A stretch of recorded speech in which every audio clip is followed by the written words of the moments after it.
Which would you rather die for? Sex or love? So what's your name? The sexy slab of buff beefcake. Luke. Stop it, Daisy. You just want to play hide the weenie with him, and you know it. Where's the party, animal? 15 left. The test only verifies that you have the antibodies to the virus. Sorry. I mean, you were careful, right? Yeah, most of the time. Prepare to swallow your teeth, faggot. Guess again, Three Stooges. 48 hours ago, I was just another bummed out HIV-positive homo minding my own business. Go, dude! Go! I'm a fugitive facing an accessory murder rap. Dude, come on. It's gonna be rad. You totally lost your mind. Where are you? I don't know. Siberia?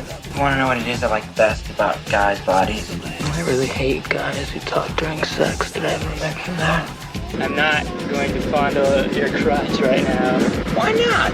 Because I'm a responsible driver. What do you say we go to Washington, blow Bush's brains out? Or better yet, inject him with a syringe full of our blood? How much you want to bet they'd have the magic cure by tomorrow? Many people live perfectly healthy, normal lives for years and years. The world is ours. Yeah, right. Hello, welcome to Movie Humpers. My name is Bob Sham, I'm Angela. and the sounds of your maybe dogs. It is Pride Month this month, and we are revisiting our second annual Movies Are Gay, LGBTQ made and adjacent films here. And this one, actually, we are revisiting a fellow we talked about last year. This month is kind of revisiting people we discussed last year, like Fassbender, who we will talk about twice. And, Yeah. and last year we talked about a Greg Araki film called Mysterious Skin, a very affecting movie, very good movie. Yeah. And so let's go early Araki, before his Teenage Apocalypse trilogy. Yeah. That's where Doom Generation and the like is. A very popularly traded tape in my high school. It was, I was and obsessed college with it era. for a bit. Yeah. But in this one, we're talking about the film The Living End from 1992, a very low budget movie, $22,000. According to Wikipedia, it costs to make that. But fortunately, when your budget's that low, then it should make some money. Apparently, Yeah. it's a box office. It cleared $500,000. I think this is Araki's third movie. You could call it like a punk rock sensibility, the approach and the way he's putting all this together. You can tell that people aren't making a lot of money in this movie. This movie is cited as being on the ground floor of a new queer cinema movement. You know, a lot of gay representation in movies, few and far between, but some of it would be either something like a Cruisin', Yes. or it would be something like overtly sentimental that doesn't even really delve into the nuances of the culture itself. Mm-hmm. But a lot of these movies, they were reacting to the political climate of the Yes. time, Reagan 80s and what came out of that, and also AIDS. AIDS is a very big topic in this movie, and AIDS dealt with at the time was definitely played in a very sympathetic way, but in this movie, it's called The Living End, because at this time, if you were sentenced with HIV or AIDS, it was seen as almost a death sentence. I don't think a lot of people were talking about it at this time. You know, you say it's sympathetic, and I think later and in retrospect, yes. But there were a lot of people who wanted to ignore that it was happening, and because it was a gay problem. Well, it was ignored a lot throughout the 80s. The Yes. Reagan administration wouldn't even say the words for a long Right. time.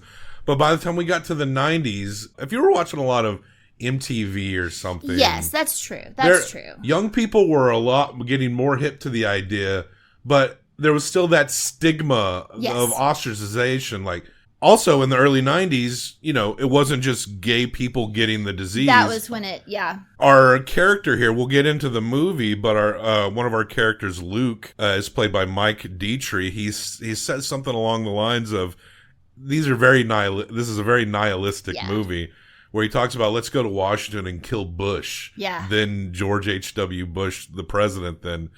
And then he says, no, let's inject them with our blood. I Yeah. bet they'd come up with a cure then. Yes. And it made me think of what was the catalyst that made HIV, AIDS, these issues bigger on a grander scale. And the thing that I think of from my childhood is Magic Johnson being diagnosed with HIV.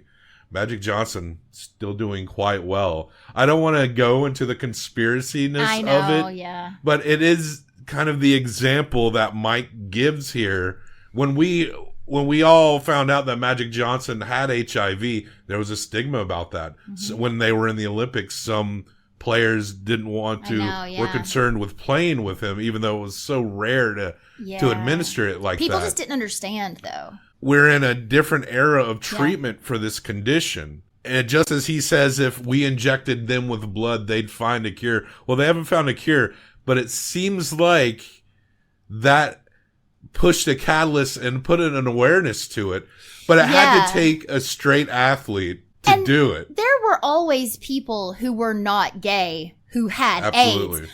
Folks just didn't talk about it, or you just assumed, oh, well, then they must be gay because they have AIDS. Without going into also conspiracy theory, because I know what you're talking about. But perhaps because he was someone who was more well-known, was able to get his hands on drugs that other people could not afford, or maybe experimental. Folks tried to push things through for him. Who knows? I think there was a few claims around to how he acquired it. I think some of that story changed with him, but I think it was just through sexual contact.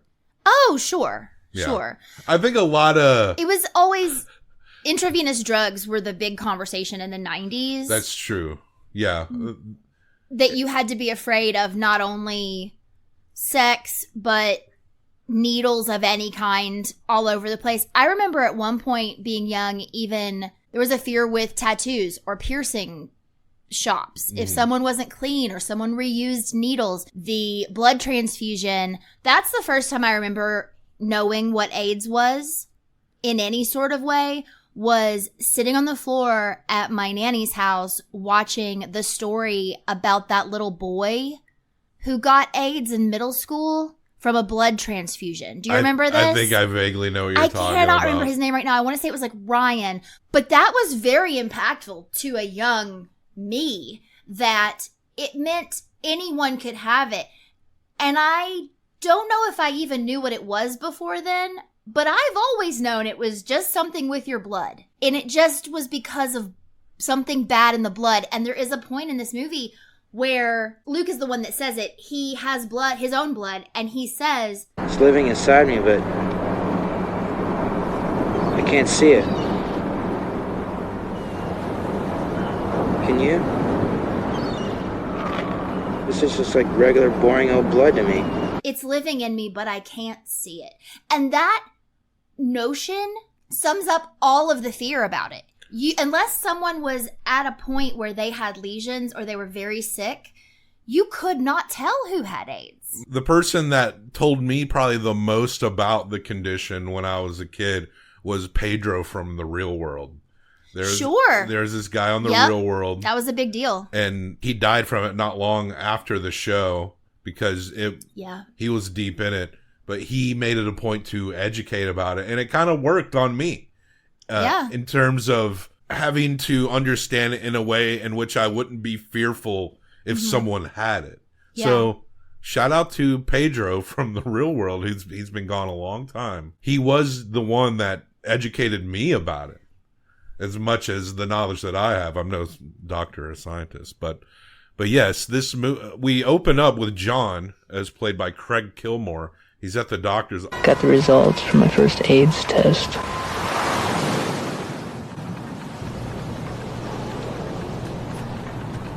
Positive. Sorry. Now let me explain what this means. The test only verifies that you have the antibodies to the virus. And as you're probably aware, many people live perfectly healthy, normal lives for years and years. So by no means should you consider this a death sentence. And this movie is interesting because there are things about this movie that feel very revolutionary, but it's also very low budget. Yeah. And everyone is everyone's friend here. Yeah. So you've got The doctor, you could tell, is a gay man. A lot of times, folks who worked in those clinics were, though. Sure. I guess that makes sense. Yeah. But it just felt like there's a point where, like, there are street Nazis, right?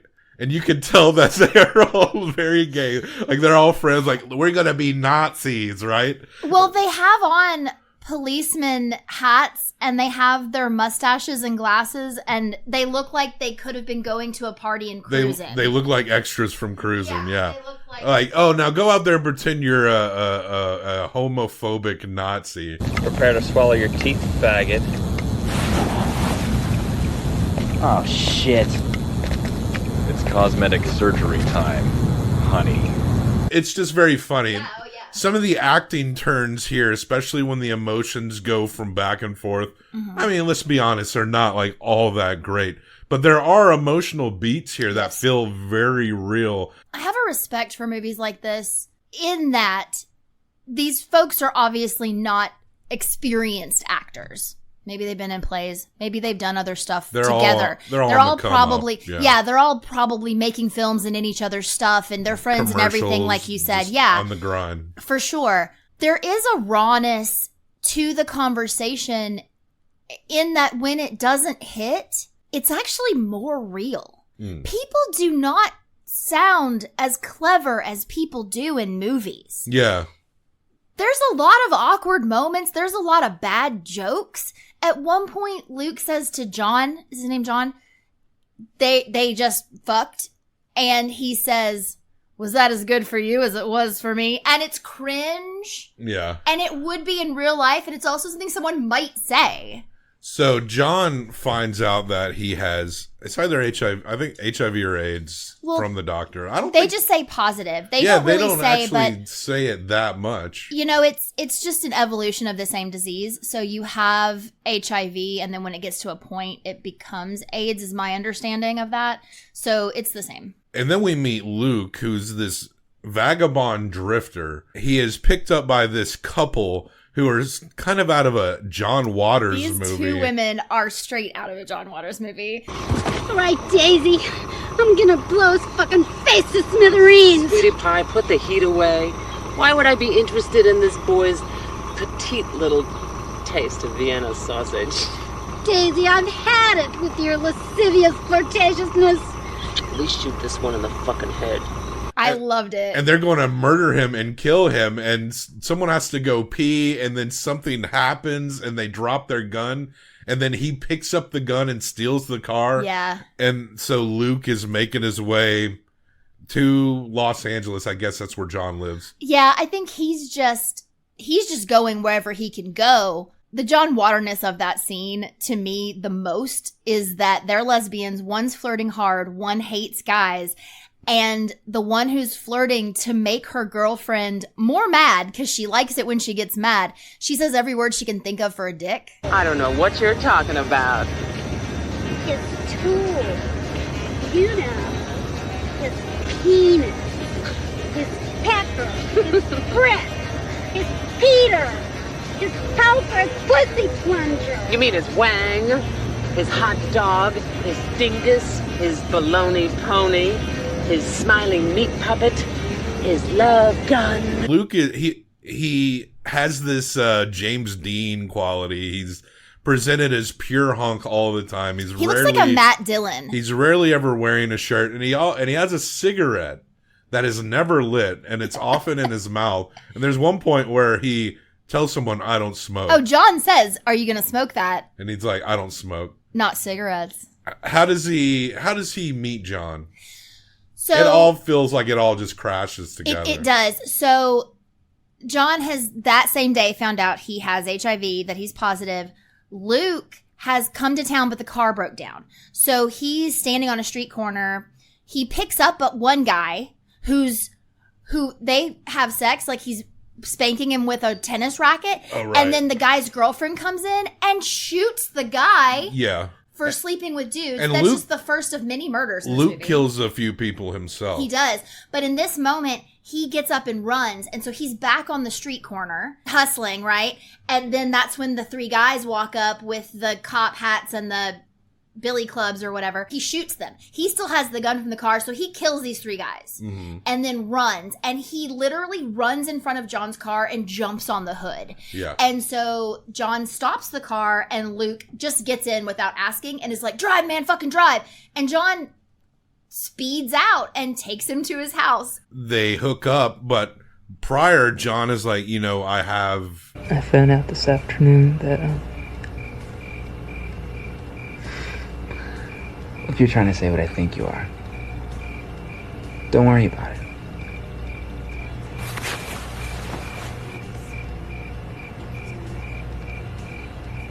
It's really no big deal.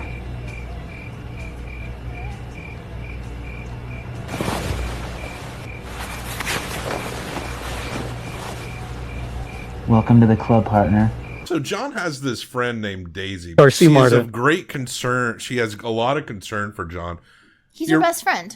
Yeah, it wasn't even clear if she was best friend or sister. Like, it could have been either one. I think she's his best friend. I think they have grown up together. I feel like they were in school together. He is a writer. He writes He's a critic. articles. Yeah, he's a critic. you know what they say, those who can't do, teach, and those who can't teach get paid 25 cents a word to rip other people's work to shreds. And she is, I believe, an artist. She's painting, I think, at some point. But as he's off and he and Luke will take off, it's kind of a road movie in some ways. She just becomes more and more distraught over not being able to contact, and it affects his art and it wrecks her relationship. Yeah, it wrecks her everything. She finds out her man was cheating on her anyway in a very throwaway line. Yeah. But yeah, so I was curious about that character. Just watching this character come apart, I was wondering what your thoughts on her were. It's quite possible that either John had no family or he was estranged from them. At the time, it was very common. It's still common to be estranged from your family after you come out, depending on what their beliefs are. She is his family.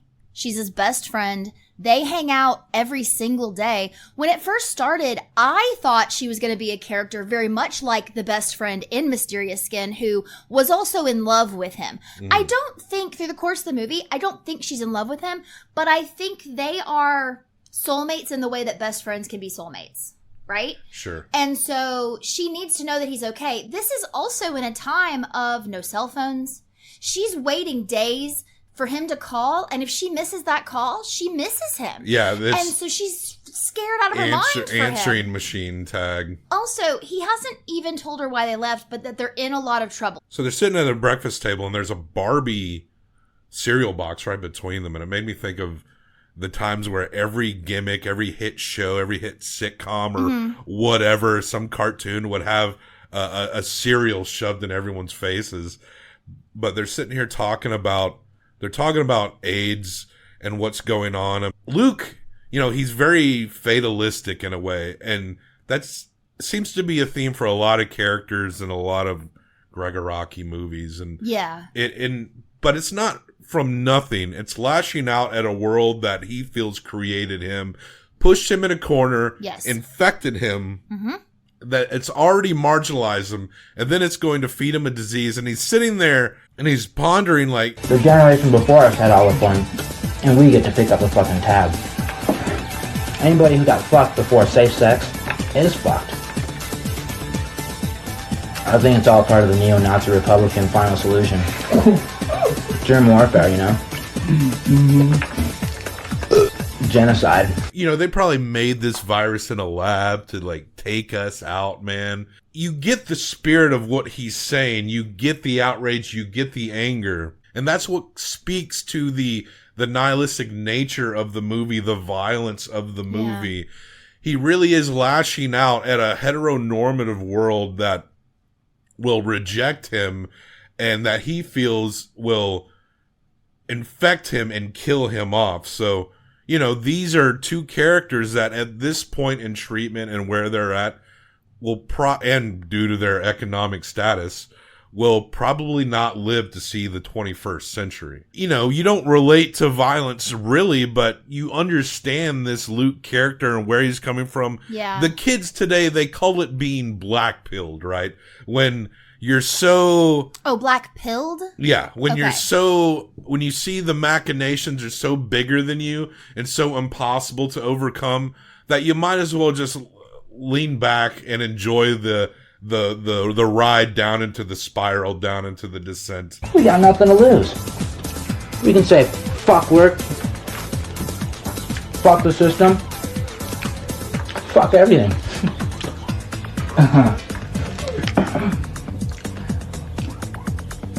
Don't you get it? We're totally free. We can do whatever the fuck we want to do. Laugh at it or do whatever the fuck you want and what you can do in this world that you didn't make. That's exactly what Luke says. He drinks whiskey nonstop, constantly drunk, and just goes wherever and does whatever and doesn't feel under any obligation whatsoever to participate in this society that has rejected him. Yeah. So they do break up because John, he's a little bit more, what you call it, homebody, closer to, he's more of a nerd, where Luke is more of like a bohemian type hunk. Well, the reason they break up, they go out shopping all day with a stolen credit card that Luke has. He tries to say, it's my uncle's, right? And they go shopping and they kiss on the street. It's very sweet. But this guy walks up and tries to pick a fight with them. And Luke not only starts to fight with him, but John gets him to leave. But then Luke goes back and beats him over the head off screen with a stereo. Maybe killed him too. They didn't check to, that kind of thing. They don't know. They beat him up real bad. And that's when John says, I don't want this. I don't want someone who behaves that way. They do find their way back together. That's when, so Luke shows back up later that night and says, I killed a cop. And I need your help. And they hit the road and they take off. And it is a bit of a road movie here in which they say they're in Wyoming. There's one point where it appears like they're in Texas. They go to San Francisco to try to meet up with this guy. And they go to this building and Luke is like, hey, you remember me from Pride 2 years ago? And the guy just shuts the door on them. Yeah. So the whole point of them even leaving was pointless, so they just keep going. He probably just fucked that guy one time 2 years ago. When John and Luke, they have these conflicts and John gets upset, the acting kind of does slip a little. Yeah. It does feel very low budget. But when they have these connections and when they are together and when they're being playful with each other, it feels so sincere and so true. And like there's a point where John he's probably trying to phone tag Daisy. Or Seymour. Yes. And Kyle's like showing him his ass like every time he turns around.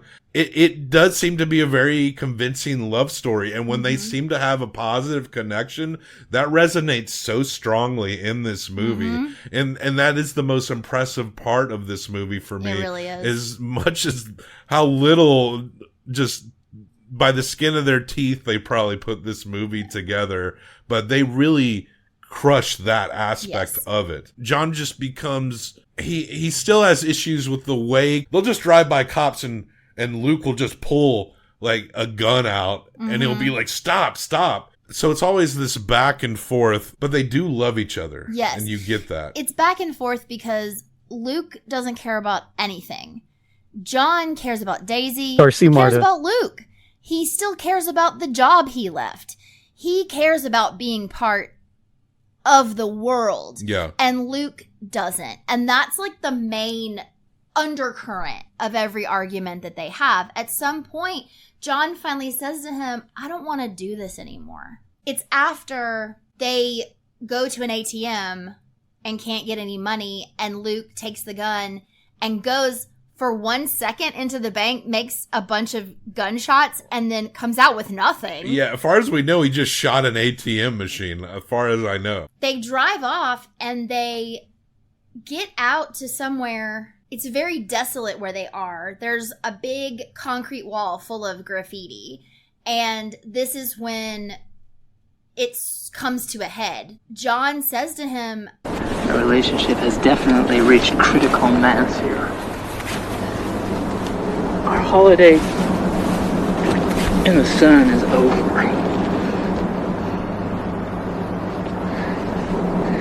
This hack hackneyed romantic fantasy we've been having has just about come to an end. And this is when Luke is sitting there and he's cut his wrist, and John notices and is literally says, "Why are you doing this? Why are you doing this to me?" Because he also knows that Luke is dealing with all of this existential crisis that he's having. So is John. Well, I would argue that Luke is past the existential crisis. He's past it. Sure. He's just into his fatalism. That's true. And John, he's trying to hang on to the world, but he knows he can't. That's why he went with Luke to begin with. John wants to stay tethered. And now that I think about it, that's why Daisy is probably so upset. She's John's tethered to the real world, and it breaks her because that is like a sibling to her. But they John might as well be brother and sister. But John is as prudish as he may sometimes seem. John is actually more like Luke based on the fact of who he is, how he was born, and what is in his body now. Absolutely. He talks at one point about how he wants to die while he's coming. He says that. And so this thing happens in this parking lot where Luke has cut his wrist, and that's when he says the line about, "This thing lives inside me, but I can't see it." And John truly says, "I'm trying to leave you right now. Why are you doing this?" Because he can't leave him. He can't. Yeah. But they get in this big fight, and Luke ends up hitting John's head against the wall. And he starts bleeding. And this is the first time we've seen either of these guys bleed. We've seen a lot of blood in this movie, but this is the first time both of them have been bleeding. And there's no other people in the rest of this movie. It's just the two of them and what they're dealing with. And you see Luke drag John into the car. The next scene is Luke has taken John to the beach. And he has the gun. And he pulls John's pants down. And he has tied his hands up behind his back. And Luke rapes John, and he has the gun in his mouth, and John says to him, "Do it. What the fuck are you waiting for? Just do it. Do it." And Luke pulls the trigger. Empty. But he doesn't have any bullets left. And in that moment, it's like they just completely broke. Like they were already broken, but they just completely broke and realized that they can't even get out of what they're in. So then it's just this scene where they're just sitting on a beach and they have nothing but each other. The position they're in, they're left only with each other. In a sense, they're like the Walking Dead. Exactly. And John actually gets up like he's gonna walk away, and he walks out of screen. And then he comes back and he sits down next to Luke and he wraps his arms around Luke's arm and lays his head on his shoulder. And it is this moment of, where the fuck is he gonna go? And it just ends with them just leaning against each other. Beautiful shot on this beach. Yeah. And it's just left with them. And there's no future. Yeah. It's just each other. Yeah. But there's no future. And there wasn't really one ever there. Have as much fun as we can, because it's over already. And that's the living end. You know, if you're really on the ground floor of trying to make movies with certain beats and to compel in certain emotional ways, I would recommend watching this one as a low budget example of what you can do with not a lot. There's also an aspect of this movie that is the music and the posters. Yes. And you can probably speak way better to this than I can, because there was a lot that I didn't actually even recognize, but a lot of post-punk, new wave references. A lot of the music that's played is that late 80s industrial era kind of music. Then of course John is a movie critic, and of course Greg Araki loves movies, so there's references, posters, and everything. Stuff that wasn't exactly the most mainstream, but a lot of stuff that would be very influential in these subs music scenes going forward. But yes, that's the living end. A very Greg Araki, I really want to find a way to watch a lot more of his movies. It seemed like around the mid like, it's been a while since he's had a movie recently. He's done some, he will direct some TV shows from time to time. He did an episode of Riverdale or something. But oh, interesting. But there's something about the way he makes movies that feels so different. It's also brutal, but feels so true at the same time. I really want to revisit that Teen Apocalypse trilogy. I do too. Apparently, he has like a stoner comedy called Smiley Face that's really good. Never that heard came of out that in the 2000s. So this is a person that I've become very fascinated by, and whose approach feels very unique. Yeah. And it doesn't look like he's making a lot of movies lately. And I hope he still has some under his belt. I do too. It seems like this is a voice that needs to keep going. These movies, especially this one, also embodies this general sense of, this one in particular, like a Gen X angst. Yes. And angst that would carry into all, and I have a very distinct memory of that feeling from the 90s and all that shit. And that's represented in a lot of the music here. And that was something that was a lot more generally out there. There was just something about the 90s that was particularly angsty. But anyway, The Living End. We're going to give this 1 through 5 each, combined for best out of 10. It has such a seminal place. Like, it has it's such a deep cut. Like, this is not a movie that you will accidentally ever watch. You know, you kind of have to be open to it and open to finding it. But it is the ground floor of a movement, and it has all the issues that low budget has. You know, not everyone you can peg for things. No pun intended there. Is going to be some amazing actor, but the themes and the tone, it was so different if you see it at the context of the time. I think I'm going to go to a 3.75. I'm going to give it a 4. So that's a 7.75. Take a look at it. Another 7.75 movie. This one rests between Strangers on a Train by Alfred Hitchcock, which we discussed just last Monday. The Living End is between Strangers on a Train and The Postman Always Rings Twice. Interesting. It is an A- movie. It barely got over that line. We have equivocated it in score with Strangers on a Train, but they are very different movies in their position for very different reasons. So I think the next movie we're discussing does apply to the new queer cinema movement as well. And if I'm not mistaken, it is the first movie directed by a black lesbian. Oh. I'm fairly certain. I could be wrong on that, but I don't think I am. Out black lesbian. Yeah, for sure. Yeah. And so come back on Friday for more Movies Are Gay. So check the show notes, links, other places to find us. Like, subscribe, leave a comment. Let us know what you think. And movies are gay, and so are you.